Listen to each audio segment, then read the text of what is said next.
कभी ऐसा लगा है कि ऑफिस में तो जी जान लगा दी, खून पसीना एक कर दिया, लेकिन महीने के आखिर में जब सैलरी स्लिप हाथ में आती है तो लगता है यार हम तो वहीं के वहीं खड़े हैं, बस आज इसी उलझन की तह तक जाएंगे। और ये सिर्फ एक इंसान की कहानी नहीं है, लाखों लोग प्रोफेशनल्स आज इसी सवाल से जूझ रहे हैं। तो चलिए थोड़ा और गहराई में चलते हैं और पता लगाते हैं कि भाई ये हो क्यों रहा है। देखो, ये जो फीलिंग है ना कि मेहनत तो पूरी हो रही है पर नतीजा वो कहीं नजर नहीं आ रहा, ये बहुत ही कॉमन है। और ये एहसास कि मेहनत और इनाम के बीच एक बहुत बड़ी खाई है, ये बिल्कुल सही है। चलो इस खाई की असली वजह को ढूंढते हैं। और जब हम इस अंतर को आंकड़ों में देखते ना तो सच में झटका लगता है।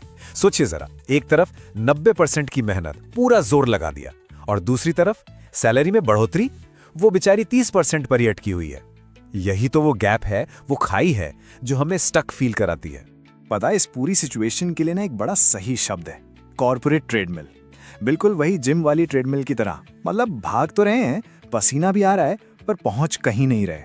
तो ये कॉर्पोरेट ट्रेडमिल आखिर है क्या भला? देखो, ये एक ऐसा सिस्टम है, एक ऐसा ढांचा जिसमें कड़ी मेहनत बस इसलिए जरूरी हो जाती है ताकि इंसान अपनी जगह पर बना रहे। लगता तो है कि हम आगे बढ़ रहे हैं, प्रमोशन की तरफ, इंक्रीमेंट की तरफ, पर असल में हम बस एक ही जगह पर पहिया घुमा रहे होते हैं। और ये लाइन एक ऐसी दौड़ जिसमें आप भागते तो हैं पर मंजिल कभी नहीं आती, ये उस फीलिंग को एकदम परफेक्ट तरीके से बताती है। सारी एनर्जी, सारा एफर्ट लग रहा है, पर वो जो करियर का अगला पड़ाव है ना, वो उतना ही दूर लगता है जितना पहले दिन था। तो सवाल ये उठता है कि ये ट्रेडमिल ये चल कैसे रहा है, इसके पीछे क्या है? असल में ना इसके पीछे कुछ छिपे हुए कारण हैं, कुछ जाल हैं। चलिए आज उन 3 बड़े जालों को पहचानते हैं जो करियर की ग्रोथ को एकदम रोक कर बैठे हैं। तो ये हैं वो 3 जाल।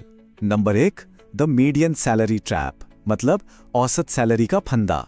नंबर 2, द लॉयल्टी पेनल्टी, यानी कंपनी से वफादारी करने की सजा। और number 3, the comfort zone stagnation, मतलब अपने आराम के दायरे में ही अटक जाना। चलो एक एक करके इन तीनों को खोलते हैं। तो सबसे पहले बात करते हैं पहले जाल की, जिसे समझना बहुत जरूरी है। ये है मीडियन सैलरी ट्रैप। अब ये क्या चीज है? ये बहुत इंटरेस्टिंग है। देखो, कंपनियां क्या करती हैं, अपना बजट कंट्रोल में रखने के लिए ना वो कोशिश करती हैं कि ज्यादातर कर्मचारियों की सैलरी मार्केट के एवरेज यानी औसत के आसपास ही रहे। तो इसका मतलब क्या हुआ? इसका मतलब ये कि कोई कितना भी जबरदस्त परफॉर्मर क्यों ना हो, कंपनी की पॉलिसी ही ऐसी है कि वो उसे उस औसत के दायरे से बहुत ज्यादा बाहर नहीं जाने दे। अच्छा, अब आते हैं दूसरे जाल पर। और ये वाला जाल ना उन लोगों को सबसे ज्यादा चुभता है जो अपनी कंपनी के सबसे वफादार होते हैं। इसे कहते हैं लॉयल्टी पेनाल्टी, मतलब वफादारी का जुर्माना। होता क्या है कि जो लोग सालों साल एक ही कंपनी में टिके रहते हैं ना, उनका सालाना इंक्रीमेंट बहुत छोटा होता है। वहीं दूसरी तरफ जो लोग नौकरी बदलते हैं, उन्हें एक झटके में 20, 30, यहां तक कि 40% का भी जंप मिल जाता है। सोचिए कितनी अजीब बात है, वफादारी ही सैलरी ग्रोथ में रुकावट बन जाती है। और अब तीसरा और आखिरी जाल। ये जाल बाहर नहीं, ये हमारे अंदर ही है। ये है कंफर्ट जोन स्टैग्नेशन, मतलब हम खुद ही अपने लिए ये जाल बुनते हैं। अगर कोई लगातार मार्केट में जो नई स्किल्स चल रही हैं, जिनकी डिमांड है, वो नहीं सीखता, तो मार्केट में उसकी वैल्यू नहीं बढ़ती।